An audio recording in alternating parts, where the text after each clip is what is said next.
André Luiz de Carvalho, mais conhecido como André Bala, nasceu no subúrbio da Penha, no coração do Rio de Janeiro. Filho de um motorista de ônibus e de uma costureira, cresceu em uma casa simples de paredes descascadas, cercado por vizinhos que se cumprimentavam da calçada, como se a vida pudesse ser sustentada por laços frágeis de solidariedade.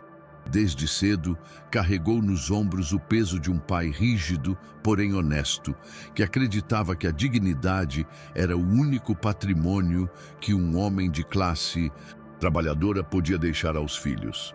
Aos 34 anos, seu corpo trazia marcas de batalhas travadas na farda da polícia militar, de onde foi expulso por insubordinação e excesso de violência. Mas era no rosto que se via a cicatriz mais funda, o olhar duro de alguém que já havia atravessado todos os limites e que agora não tinha mais nada a perder. Naquele Rio de Janeiro do início dos anos 2000, a cidade parecia respirar ao ritmo de uma contradição insuportável. O brilho dourado das praias de Besançon, Copacabana escondia a sombra das vielas estreitas, onde o cheiro de cigarro barato se misturava ao suor e ao medo. Nos bares da Lapa, entre mesas de ferro e música de samba que nunca cessava, homens com ternos engomados se encontravam com capangas armados, selando acordos em silêncio. Nas esquinas do centro, bilhetes do jogo do bicho trocavam de mãos sob olhares cúmplices, sustentando um império ilegal que parecia indestrutível. Nesse território em que a lei oficial raramente chegava, outra lei, muito mais antiga e sanguinária, comandava as regras. Foi nesse cenário que André Bala ergueu sua cruzada pessoal, armado apenas com a lembrança de seu pai estendido no asfalto e um juramento que ninguém conseguiria deter. O assassinato do pai marcou a fronteira definitiva entre passado e futuro. O velho motorista de ônibus tombou diante da vizinhança, alvejado em plena luz do dia por pistoleiros a soldo de bicheiros locais. Nenhuma sirene chegou a tempo, nenhum delegado se moveu para investigar, nenhum político ousou pronunciar seu nome. A morte foi tratada como mais uma estatística, esquecida na pilha de casos sem solução que apodreciam nas gavetas das delegacias. Para André, porém, aquilo não era apenas uma tragédia familiar, era uma sentença.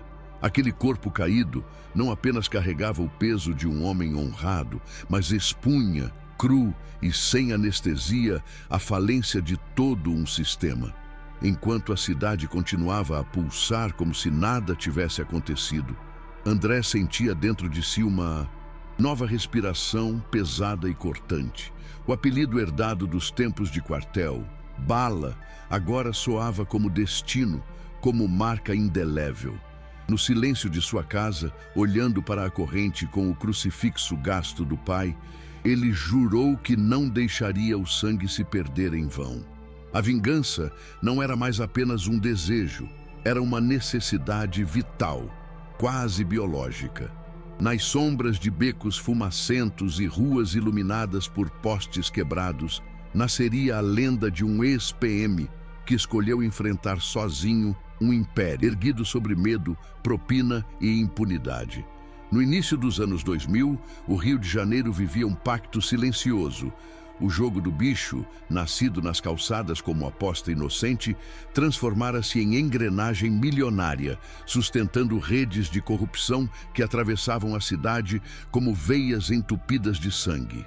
Nos becos do centro, olheiros assobiavam códigos cifrados, enquanto anotações eram feitas em papéis gordurosos, dobrados e guardados em bolsos surrados.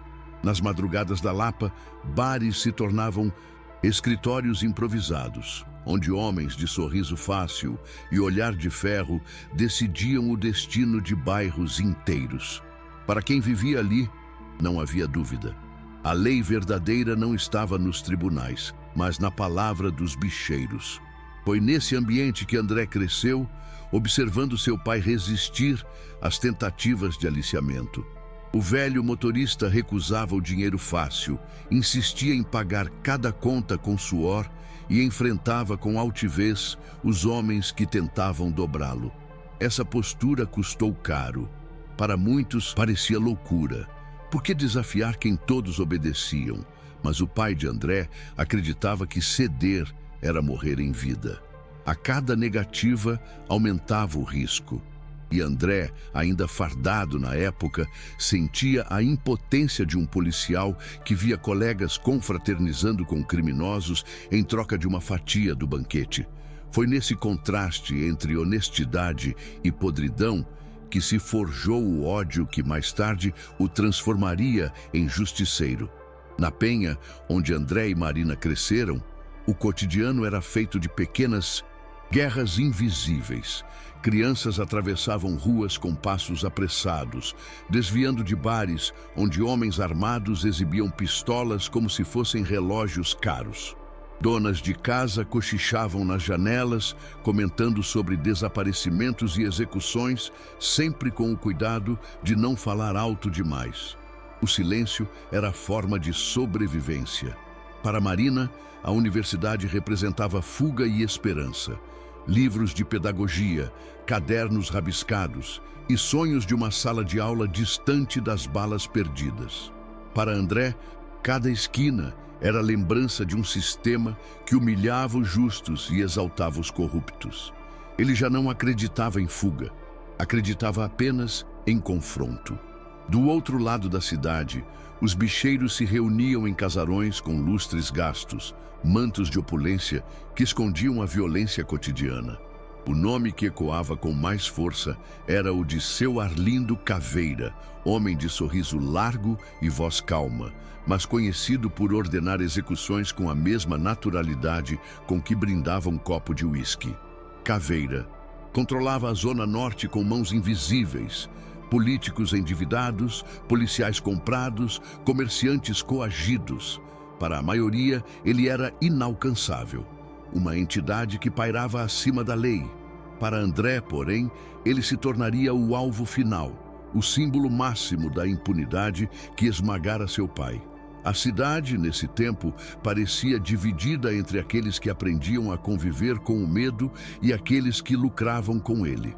A polícia fazia operações teatrais, apreendendo pequenas quantias, mas nunca ousando tocar nos verdadeiros chefes. Jornais noticiavam prisões de apostadores de esquina enquanto estampavam, nas colunas sociais, fotos de banqueiros do bicho, ao lado de políticos sorridentes. Era esse contraste que alimentava a revolta de André. Expulso da corporação, com a carreira manchada e a reputação em pedaços, ele passou a vagar pelas ruas como um espectro, sem farda, sem futuro. Mas no fundo, cada esquina, cada cartaz de jogo pregado nas paredes, era como um chamado, lembranças de um juramento silencioso de que a morte do pai não ficaria impune. O dia da execução do pai de André parecia comum, como tantos outros. O velho motorista seguia sua rotina, caminhando para o ponto de ônibus onde trabalhava havia décadas, quando foi cercado por dois homens em uma moto preta. A rua estava cheia de vizinhos. Crianças jogavam bola ao lado de uma parede pichada e comerciantes erguiam as portas de ferro de seus estabelecimentos. Os tiros vieram secos, em sequência, ecoando pelo bairro como marteladas. O corpo tombou lentamente, os braços abertos, como se tentasse abraçar o chão. Ninguém correu em seu socorro. O medo congelou a todos, e o silêncio que se seguiu foi mais ensurdecedor que os disparos. André chegou minutos depois, avisado por um vizinho. Encontrou o pai caído, os olhos ainda abertos, encarando um céu nublado que parecia chorar sem lágrimas. A corrente com o crucifixo estava ensanguentada, o metal frio tingido de vermelho. Ao redor, a vizinhança se mantinha à distância, presa entre a compaixão e o terror de ser associada à cena. Quando André ajoelhou e segurou a mão do pai, sentiu não apenas o peso da morte, mas também a herança invisível que passava para ele. Não era uma herança de bens ou conforto, mas de luta. Ali, em meio ao cheiro de pólvora e suor, nasceu o juramento que guiaria o resto de sua vida. Nos dias seguintes, André percorreu delegacias, procurou antigos colegas de farda, bateu em portas de comandantes. Em cada lugar, encontrou olhares desviados, promessas vazias, relatórios engavetados. O assassinato do pai já estava condenado ao esquecimento, enterrado sob camadas de burocracia e corrupção. Um delegado chegou a lhe dizer em tom paternalista que era melhor aceitar e seguir em frente. Essa frase ficou gravada em sua mente como veneno. Como aceitar que a vida de um homem honrado fosse descartada como lixo? Como seguir em frente quando cada esquina lembrava a covardia que o havia matado? Marina, em prantos, tentava segurar o irmão, implorando que não deixasse a dor consumi-lo. Mas André já não a ouvia. Passava noites em claro, limpando a pistola herdada do pai, revisando a rotina dos bicheiros, estudando seus movimentos. A cada madrugada, enquanto beijava o crucifixo gasto, um plano se formava. Não era apenas vingança pessoal, era a promessa de declarar guerra a todo um sistema que zombava da justiça. E no íntimo, André sabia, uma vez dado o primeiro passo, não haveria retorno. As semanas de luto transformaram-se em um ritual sombrio. André isolou-se em casa, afastando-se até mesmo de Marina. A cada noite, diante de um espelho manchado, encarava o próprio reflexo como quem observa um estranho. O ex-policial de farda azul já não existia. Restava apenas um corpo endurecido pela raiva, sustentado por uma ideia fixa: devolver ao mundo a violência que havia roubado seu pai. Foi nesse período que ele procurou um tatuador clandestino em Vila Isabel e marcou no braço a imagem de uma bala atravessando um coração. A dor da agulha parecia purgar sua fraqueza, selando a transformação definitiva. Nas ruas, o nome André Bala começou a ressurgir, sussurrado por antigos colegas e inimigos. Antes, o apelido era apenas uma lembrança dos tempos de quartel, quando sua pontaria impecável o tornava temido até entre os companheiros de farda. Agora, tornava-se identidade, máscara, mito em gestação. A cada vez que ajustava as botas pesadas, como se ainda estivesse em serviço, André sentia que a morte o acompanhava como sombra fiel. O crucifixo do pai, beijado antes de cada saída, era ao mesmo tempo bússola e sentença. Não havia mais André Luiz de Carvalho, o filho de motorista. Restava apenas André Bala, o justiceiro. A primeira execução foi rápida, quase silenciosa. Um atravessador do bicho, conhecido por cobrar comerciantes da Penha, caiu com 2 tiros no peito em um beco mal iluminado. O corpo só foi encontrado de manhã com um bilhete preso ao bolso. A justiça não espera pela lei. O gesto, calculado, foi mais que vingança, foi anúncio.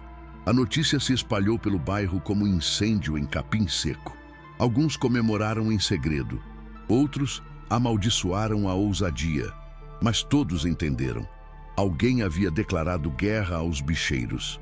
Marina, ao descobrir o que o irmão havia feito, chorou em silêncio. Tentou argumentar que a violência apenas multiplicaria o sofrimento, mas André estava inalcançável. Seus olhos, outrora marcados por uma dureza contida, agora ardiam com brilho febril. "Meu pai morreu de pé", murmurou ele. "Eu não vou viver de joelhos." Naquele instante, Marina percebeu que o irmão não buscava apenas vingança. Buscava redenção através do sangue. E como um rio que rompeu as margens, nada poderia conter a correnteza que já se movia. As mortes começaram a se acumular como marcas de um rosário sangrento. Primeiro, pequenos cobradores e olheiros. Depois, gerentes intermediários, homens que circulavam em carros velhos, armados e confiantes na proteção de seus patrões. Caçava com precisão quase militar, estudando rotas, horários, rotinas. Cada execução era rápida, brutal e marcada pelo mesmo ritual. Um bilhete deixado no corpo, palavras curtas que soavam como sentença. O efeito foi imediato. As ruas, antes dominadas pela arrogância dos capangas, passaram a respirar medo. O nome André Bala já não era apenas sussurro, tornara-se grito abafado, lenda em expansão. A comunidade dividia-se entre reverência e terror.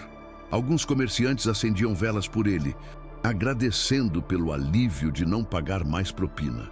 Outros temiam represálias, convencidos de que a fúria dos bicheiros cairia sobre todos. No interior das casas, a figura de André se confundia com personagens míticos. Para uns, era um anjo vingador. Para outros, um demônio disfarçado de homem. Nas rodas de samba, seu nome escapava em versos improvisados, enquanto jornais ainda tratavam os crimes como acertos de contas entre facções. Mas Marina sabia a verdade, e cada novo corpo pesava nela como uma pedra amarrada ao coração. O consórcio dos bicheiros reagiu. Homens armados passaram a patrulhar bairros inteiros, espancando suspeitos de colaborar com o justiceiro. Caveira, sentado em seu casarão, não escondia o incômodo. Com um copo de uísque na mão, ordenava que o fantasma fosse caçado, custasse o que custasse. Reuniões emergenciais eram convocadas e recompensas milionárias começaram a circular. Para os poderosos, era inadmissível que um ex-policial expulso desafiasse décadas de poder consolidado. Para André, essa era a prova de que sua cruzada estava surtindo efeito. Quanto mais eles tremiam, mais ele acreditava que caminhava no rumo certo. Mas a escalada tinha preço. Em emboscadas mal planejadas, tiros ecoavam em vielas lotadas, atingindo inocentes. Um menino de 12 anos, atravessando a rua com uma sacola de pão, caiu baleado durante um confronto entre André e capangas. A tragédia espalhou choque e revolta. Parte da comunidade passou a rejeitá-lo, acusando-o de trazer mais dor do que justiça. André, ao saber da morte da criança, trancou-se em silêncio por dias. O crucifixo do pai queimava em sua mão como ferro em brasa. Era a primeira vez que o peso de sua própria guerra ameaçava quebrá-lo. A morte do menino marcou André como cicatriz invisível, mas não o deteve. Pelo contrário, acentuou sua convicção de que não poderia parar no meio do caminho. Ele endureceu ainda mais sua estratégia. Passou a agir com frieza calculada, escolhendo alvos de maior relevância. Um gerente da Lapa foi encontrado amarrado a uma cadeira com uma única bala no crânio e o bilhete: "Cada vida inocente pesa em vocês." O gesto espalhou pânico entre os homens de Caveira, que começaram a abandonar postos, temendo ser os próximos. A guerra antissubterrânea agora estava nas manchetes, ainda que a polícia insistisse em chamar tudo de disputa entre criminosos. A cada noite, André se deslocava pelos becos como sombra, sempre sozinho, sempre atento. Dormia pouco, comia quase nada, sustentado pela obsessão que o corroía. Seus métodos lembravam treinamento militar, emboscadas rápidas, fugas silenciosas, armas improvisadas quando a munição rareava. Mas o que o diferenciava de um soldado era o olhar. Não havia obediência a ordens, apenas a determinação cega de um homem que só reconhecia a própria lei. Marina o esperava acordada, olhos inchados, rezando para que ele desistisse. Mas cada vez que ele voltava, manchado de suor e pólvora, ficava claro estava que se transformando em algo irreversível. Enquanto isso, Caveira intensificava a caçada. Polícias corruptos, comprados a peso de ouro, receberam ordens de prender André vivo ou morto. Blitzes surgiam em cada esquina. Casas eram invadidas em buscas infrutíferas e vizinhos eram torturados em delegacias.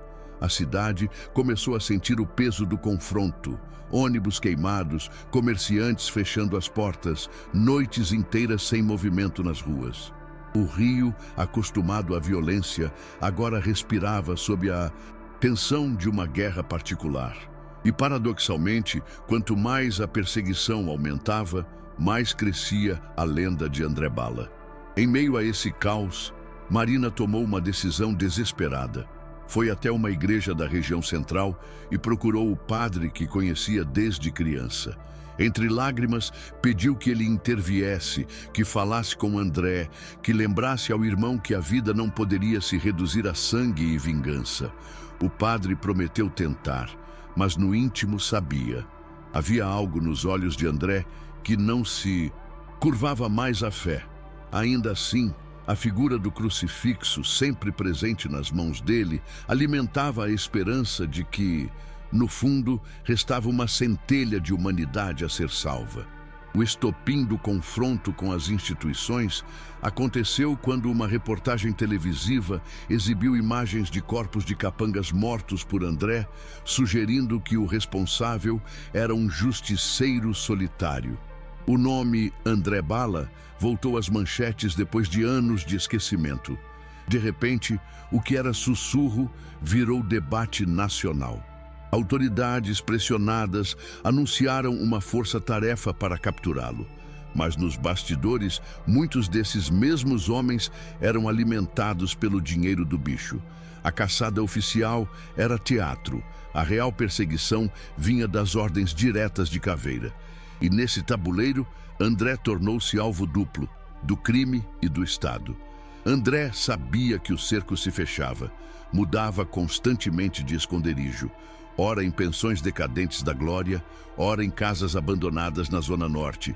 Seu rosto cansado aparecia em cartazes de procura-se, afixados em delegacias, e sua foto circulava em dossiês internos da polícia. Mas, ao mesmo tempo, ele recebia mensagens anônimas de apoio, bilhetes deixados em portas, sacolas com comida, olhares cúmplices em esquinas. A comunidade, mesmo dividida, reconhecia nele alguém que fazia o que o Estado se recusava a fazer. Esse apoio silencioso era combustível para sua cruzada, mas também o tornava mais visado. Numa noite chuvosa, André foi emboscado por 3 homens armados enquanto deixava um beco na Tijuca. A troca de tiros foi brutal e uma bala atingiu seu ombro. Mesmo ferido, conseguiu derrubar 2 e fazer o terceiro fugir apavorado. Cambaleante, refugiou-se em uma casa abandonada, onde passou dias tratando o ferimento com improviso. Álcool barato, panos sujos, comprimidos roubados de uma farmácia. A dor latejante lembrava-lhe que seu corpo tinha limites, mas sua mente se recusava a reconhecê-los. Cada cicatriz era também um troféu, prova de que ainda respirava. Foi nesse estado de fraqueza que o padre, chamado por Marina, conseguiu encontrá-lo. A conversa foi tensa, atravessada por silêncio e respirações pesadas. O sacerdote lhe falou de perdão, de legado, de como seu pai teria preferido vê-lo vivo a vê-lo mártir. André ouviu, mas não respondeu. Seus olhos fixos no crucifixo ensanguentado denunciavam o abismo interno em que já estava. Quando o padre se retirou, deixou apenas uma frase: quem vive pela bala, morre pela bala. André permaneceu imóvel, mas por dentro ardia em contradição. Dias depois, a polícia finalmente bateu à porta de Marina. Interrogaram-na por horas, acusando-a de ser cúmplice, ameaçando prendê-la. A jovem, exausta, chorou em silêncio, sem entregar o irmão. Mas aquele episódio foi como faca cravada em André. Ao saber do ocorrido, ele sentiu a culpa transbordar. Sua cruzada estava arrastando a irmã inocente para o mesmo abismo. Pela primeira vez, pensou em desistir. No entanto, ao fechar os olhos, via sempre a imagem do pai tombando no asfalto. Era impossível voltar atrás. Se parasse agora, toda a dor teria sido em vão. Caveira, ciente do desgaste do inimigo, decidiu provocá-lo diretamente. Mandou espalhar pela cidade que faria uma festa em seu casarão, uma celebração ostensiva de poder, regada a música, bebida e armas expostas. Para todos era um recado. Ainda estava vivo, ainda mandava. Para André, soou como desafio pessoal, convite à batalha final. Ferido, cansado, dividido entre a promessa feita Ao pai e os apelos de Marina, tomou sua decisão. Era hora de encerrar a guerra, mesmo que custasse a própria vida. Na noite marcada, o casarão de Caveira reluzia em decadência. Lustres empoeirados iluminavam salões cheios de fumaça, enquanto capangas armados bebiam e riam, confiantes na muralha de homens que cercava o local. Do lado de fora, a chuva caía fina, lavando as ruas e refletindo os neons apagados do bairro. Entre as sombras, André se aproximava, carregando apenas sua pistola fiel e granadas improvisadas feitas com pólvora roubada. Seus passos eram silenciosos, quase litúrgicos, como quem caminha para o próprio sacrifício. Ele invadiu pelo portão lateral, neutralizando os 2 primeiros guardas com tiros precisos. O barulho ecoou dentro do casarão e, em segundos, o caos se instaurou. Gritos, disparos, corpos caindo no chão de mármore manchado. André avançava como tempestade, movido por uma mistura de técnica militar e fúria pessoal. Cada sala conquistada era um pedaço da lenda sendo escrito em pólvora. Mas ele sabia. No final do corredor, atrás da última porta, estava Caveira. E apenas um dos 2 sairia vivo daquela noite. O confronto final aconteceu no salão principal, cercado por colunas rachadas e mesas viradas. Caveira o esperava, pistola em punho, sorriso frio estampado no rosto. "Então é você o fantasma?", disse com voz calma, como se estivesse diante de um velho conhecido. André não respondeu. Apenas ergueu a arma, e o silêncio entre os 2 se transformou em campo de batalha invisível. Era mais que duelo de balas, era o choque de 2 histórias, de 2 mundos. A corrupção que se perpetuava e a vingança que se erguia contra ela. O primeiro disparo ecoou como trovão. André se jogou atrás de uma coluna. Caveira respondeu com rajadas curtas, meticulosas. O som metálico dos cartuchos ricocheteava pelo salão, misturado ao cheiro de pólvora e madeira queimada. André, ofegante, sentia a dor latejar no ombro ferido, mas não parava. Cada vez que puxava o gatilho, lembrava-se do pai, do crucifixo ensanguentado, das palavras sussurradas por Marina. O duelo se arrastava em segundos que pareciam eternidade, até que uma bala certeira atingiu a perna de Caveira, derrubando-o. Ferido, o velho bicheiro caiu sentado, ainda segurando a pistola, mas sem forças para levantar. André se aproximou lentamente, a arma apontada, coração disparado como tambor de guerra. O inimigo estava ao seu alcance, vulnerável, pronto para ser executado. Bastava um tiro para encerrar a promessa feita no asfalto da penha. Mas naquele instante, o silêncio se fez pesado. O olhar de Caveira, cheio de ódio e desprezo, refletia a própria escuridão que consumia André. E ele hesitou. O dedo no gatilho tremia.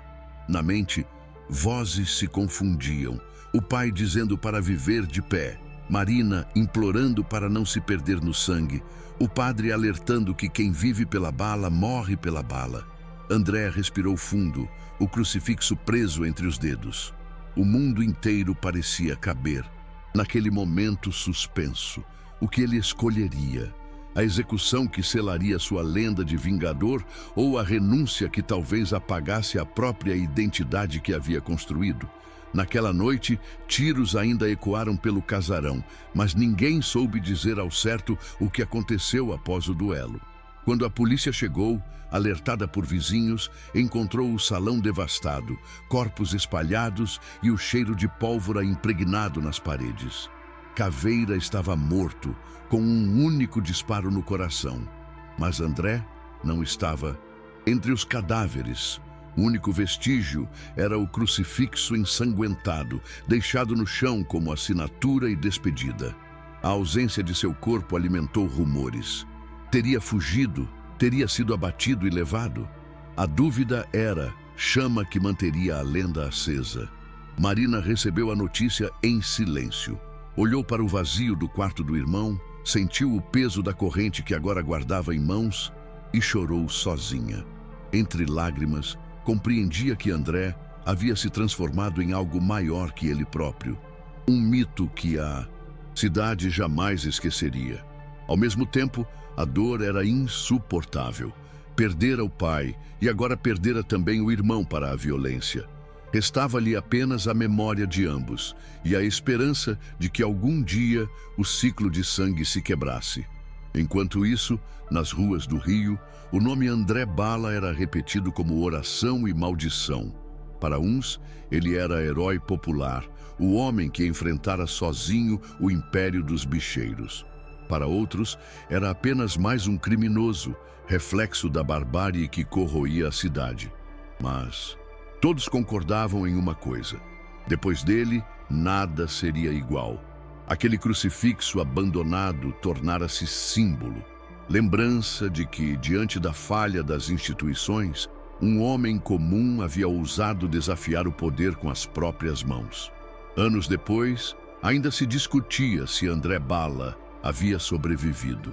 Alguns juravam tê-lo visto embarcando em um barco clandestino rumo à Baía de Guanabara.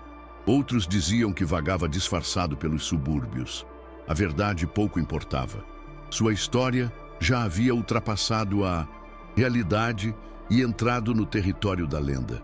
Para a comunidade, ele era prova de que a justiça oficial podia falhar, mas a justiça nascida da dor encontrava sempre um caminho. O crucifixo, guardado agora como relíquia, circulava de boca em boca como testemunho silencioso de um sacrifício inevitável. E assim, André Bala tornou-se mais do que homem. Tornou-se mito, um símbolo de coragem e desespero, de honra e violência, de fé e sangue. Sua memória permanece como advertência e inspiração. Que quando o Estado se curva diante da corrupção, a vingança pode se erguer como única lei possível. Se esta história prendeu você até o fim, comente, curta e compartilhe para que a lenda de André Bala continue viva.